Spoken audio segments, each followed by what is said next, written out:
Shalom, jumpa lagi dengan saya Gerald Manurib dalam Breaking News Rohani saat ini. Dan kali ini kita akan mempelajari perumpamaan Yesus tentang orang Farisi dan pemungut cukai. Tapi sebelumnya saya ajak kita berdoa bersama-sama.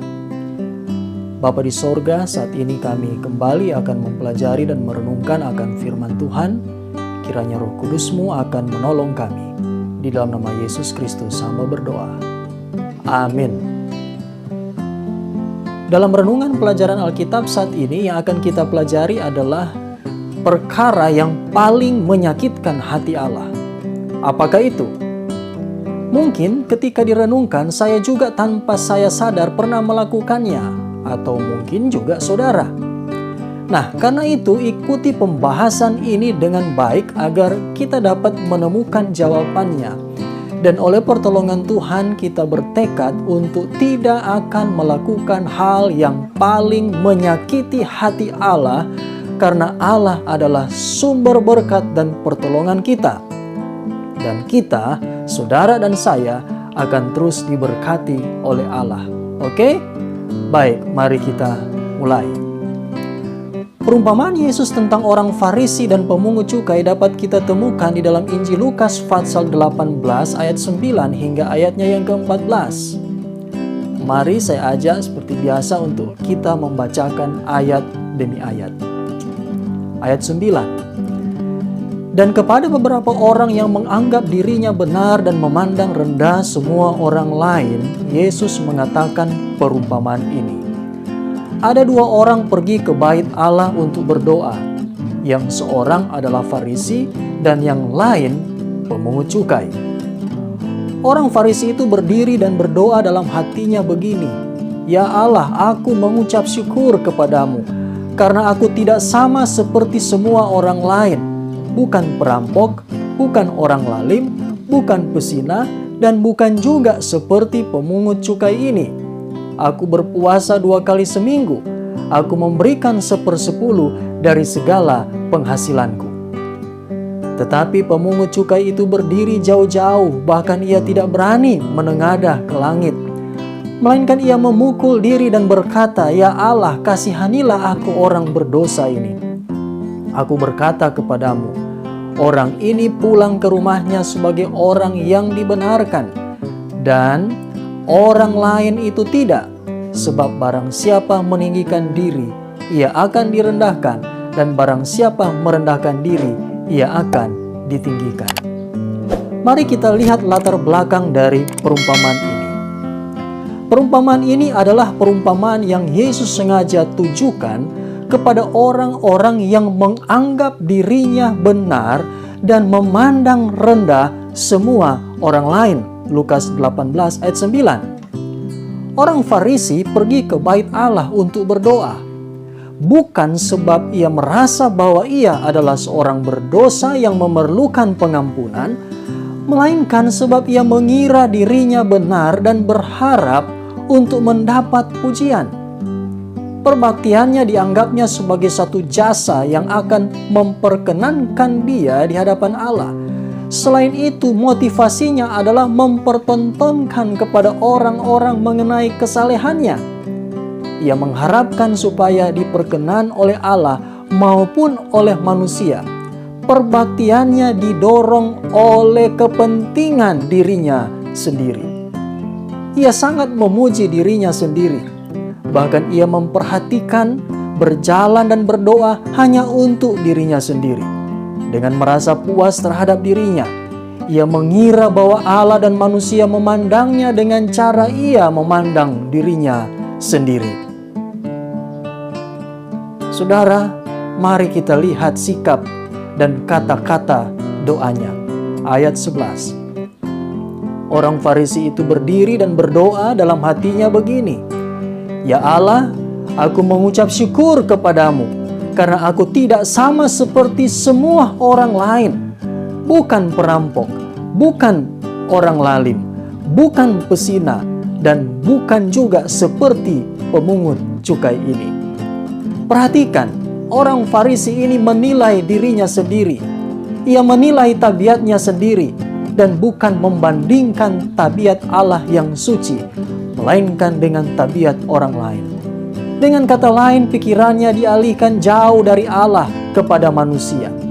Inilah contoh perasaan puas terhadap diri sendiri.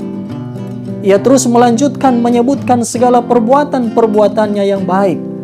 Pada ayat yang ke-12, aku berpuasa 2 kali seminggu, aku memberikan 1/10 dari segala penghasilanku. Saudara, agama yang dipertontonkan oleh orang Farisi di sini adalah agama yang tidak menjamah jiwa. Ia tidak mencari tabiat yang serupa dengan Allah, hati yang dipenuhi dengan kasih dan pengasihan. Ia merasakan agama yang menyangkut kehidupan luar saja.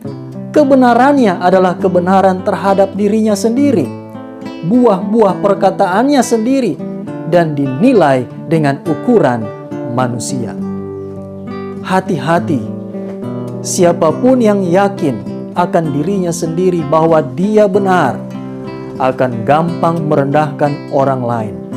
Seperti orang Farisi yang menilai dirinya dengan orang lain, begitulah ia menilai orang lain dengan dirinya sendiri. Kebenarannya diukurkan kepada orang lain, agar orang lain terlihat makin buruk dan dirinya terlihat makin suci. Anggapan seperti ini akan menuntun seseorang gampang untuk menuduh orang lain, gampang menghakimi orang lain, dan ini sebenarnya adalah roh setan, yaitu penuduh saudara-saudara. Orang yang memiliki roh seperti ini mustahil bagi dia untuk bersekutu dengan Allah. Walaupun dari rumah Tuhan, ia akan pulang tanpa membawa berkat apa-apa dari Tuhan. Hal yang kontras terjadi dengan seorang pemungut cukai.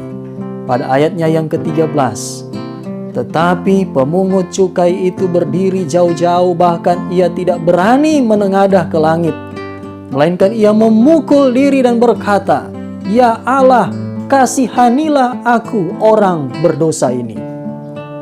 Dalam derita yang pahit dan merasakan dirinya keji, ia merasa bahwa ia telah melanggar terhadap Allah, telah berdosa dan cemar.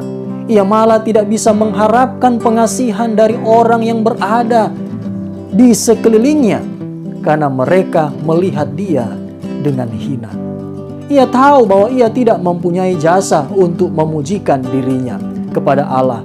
Dan dalam keadaan yang sama sekali putus asa, ia kemudian berteriak, "Ya Allah, kasihanilah aku orang berdosa ini." Jelas sekali, ia tidak membandingkan dirinya dengan orang lain. Karena dipenuhi dengan perasaan bersalah, ia berdiri seolah-olah sendirian di hadirat Allah. Keinginan satu-satunya adalah pengampunan dan kedamaian. Permohonan satu-satunya adalah pengasihan Allah, dan hasilnya adalah ia diberkati. Pada ayatnya yang ke-14, aku berkata kepadamu, orang ini pulang ke rumahnya sebagai orang yang dibenarkan Allah, dan orang lain itu tidak. Sebab barang siapa meninggikan diri, ia akan direndahkan, dan barang siapa merendahkan diri, ia akan ditinggikan. Saudara, orang Farisi dan pemungut cukai itu menggambarkan dua golongan manusia yang datang berbakti kepada Allah. Apa yang digambarkan di sini adalah sama dengan apa yang juga pernah ditujukan oleh anak-anak pertama yang lahir di bumi ini. Kain merasa dirinya benar, dan ia datang kepada Allah dengan satu persembahan syukur saja. Ia tidak mengadakan pengakuan dosa dan merasa tidak memerlukan pengasihan dari Allah. Tetapi Habel datang dengan persembahan yang mengandung unsur darah yang menunjukkan kepada anak domba Allah. Ia datang sebagai seorang berdosa, mengaku dirinya tersesat. Pengharapan satu-satunya adalah kasih Allah tanpa merasa diri layak, dan Tuhan menghargai persembahannya. Tetapi Kain dan persembahannya tidak dihargai Tuhan. Menyadari keperluan, mengakui kemiskinan dan dosa kita adalah syarat pertama untuk diterima oleh Allah. Alkitab berkata di dalam Matius pasal 5 ayat 3, "Berbahagialah orang yang miskin di hadapan Allah, karena merekalah yang empunya kerajaan sorga." Petrus, ketika mula-mula ia menjadi murid, Petrus merasa dirinya kuat. Ia merasa tidak seperti orang lain. Catatan Alkitab di dalam Injil Markus pasal 14 ayat 27 dan 29. Tetapi pada malam sebelum dikhianati, Yesus memberi amaran kepada murid-muridnya, "Kamu semua akan tergoncang imanmu." Dan pada saat itu Petrus dengan penuh keyakinan berkata, "Biarpun mereka semua tergoncang imannya, aku tidak." Saat itu Petrus tidak tahu akan bahaya terhadap dirinya sendiri. Terlalu berharap terhadap diri sendiri telah menyesatkan dia. Ia mengira bahwa dirinya sanggup menghadapi pencobaan. Tetapi dalam beberapa jam saja, sangat singkat, ketika ujian itu datang, ia menyangkal Yesus, bahkan dengan kutukan dan sumpah serapahnya. Ketika ayam berkokok mengingatkan dia akan perkataannya kepada Yesus, ia heran dan terkejut atas apa yang baru saja dilakukannya. Ia menoleh dan memandang kepada Yesus. Pada saat yang sama, Yesus pun memandang kepada Petrus, dan di balik pandangan yang sedih itu, Petrus mengerti akan dirinya. Ia pun segera keluar dan menangis terseduh-seduh. Pandangan Yesus menghancurkan hatinya. Tetapi beruntung pada saat itu, dengan penyesalan dan kesedihan yang mendalam, Petrus bertobat atas dosanya itu. Dan sejak saat itu, perasaan yakin terhadap diri sudah hilang. Tidak pernah lagi sifat sombong dan angkuh itu diulangi. Saudara, hal yang sangat penting yang harus saudara dan saya ingat adalah tidak ada perkara yang paling menyakitkan hati Allah atau begitu berbahaya bagi jiwa manusia seperti keangkuhan dan merasa diri kuat. Dari semua dosa, inilah dosa yang paling tidak berpengharapan dan paling susah diperbaiki. Kejahatan yang memimpin kepada kejatuhan Petrus dan yang menutupi orang Farisi dari persekutuan dengan Allah terbukti telah menghancurkan begitu banyak orang dewasa ini. Orang yang menerima Kristus, kemudian di dalam keyakinannya ia berkata, "Aku diselamatkan," tanpa menyadari akan kelemahan-kelemahannya, maka ia sedang dalam bahaya berharap pada diri sendiri. Firman Tuhan berkata dalam Yakobus pasal 1 ayat 12, "Siapa yang menyangka bahwa ia teguh berdiri, hati-hatilah supaya ia jangan jatuh." Saudara, keselamatan kita satu-satunya adalah ketika kita dalam keadaan tidak percaya terhadap diri sendiri, tetapi yang akan terus bergantung kepada Yesus saja. Dalam segenap kekuatan setan, tidak ada kuasa yang dapat mengalahkan satu jiwa yang dengan kepercayaan yang sederhana menyerahkan dirinya hanya kepada Yesus Kristus. Firman Tuhan berkata dalam Ibrani 7 ayat 25, Dia memberikan kekuatan kepada yang lelah dan menambahkan semangat kepada yang tidak berdaya. Alkitab juga menyatakan dalam 1 Yohanes pasal 1 ayat 9, jika kita mengaku dosa kita, maka Ia adalah setia dan adil, sehingga Ia akan mengampuni segala dosa kita dan menyucikan kita dari segala kejahatan. Saudara, tidak seorang pun dari rasul-rasul atau nabi-nabi yang pernah mengaku tidak mempunyai dosa. Orang yang hidup paling dekat dengan Allah, orang yang rela mengorbankan nyawanya gantinya berbuat kesalahan, orang yang dihormati Allah dengan terang dan kuasa ilahi, telah mengakui sifatnya yang penuh dosa. Mereka tidak pernah mengakui kebenaran terhadap dirinya sendiri, tetapi yang telah percaya dengan sepenuh hati akan kebenaran Kristus. Itulah hasilnya bagi orang-orang yang selalu mata imannya tertuju kepada Yesus Kristus. Apa pelajaran penting yang boleh kita ambil dari perumpamaan ini? Yang pertama, kita perlu melangkah maju bersama Yesus Kristus dalam pertobatan kita setiap hari. Tidak ada sedikit pun yang akan keluar dari bibir kita untuk memuliakan diri sendiri.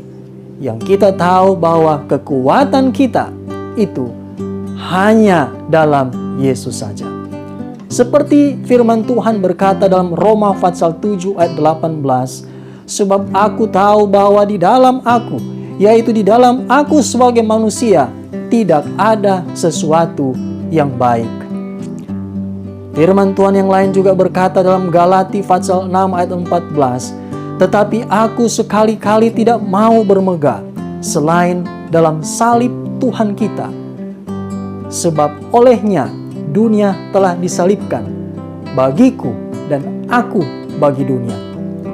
Pelajaran yang kedua, semakin dekat kita datang kepada Kristus dan semakin jelas kita melihat kesucian tabiat Yesus, semakin jelas kita akan melihat hebatnya dosa itu dan semakin kurang perasaan kita untuk mementingkan diri dan meninggikan diri kita. Kristus saja yang harus kita tinggikan. Bila orang berdosa ditarik oleh kuasa Kristus, mendekati salib yang ditinggikan dan menaklukkan dirinya di hadapan salib itu, ada suatu kehidupan yang baru, satu hati yang baru diberikan kepadanya. Ia menjadi ciptaan yang baru di dalam Kristus. Kesucian akan mencapai titik kesempurnaan. Allah sendiri di dalam Roma pasal 3 ayat 26 berkata, benar dan juga membenarkan orang yang percaya kepada Kristus. Hal yang lain juga dalam Roma pasal 8 ayat 30. Mereka yang dibenarkannya, mereka itu juga dimuliakannya.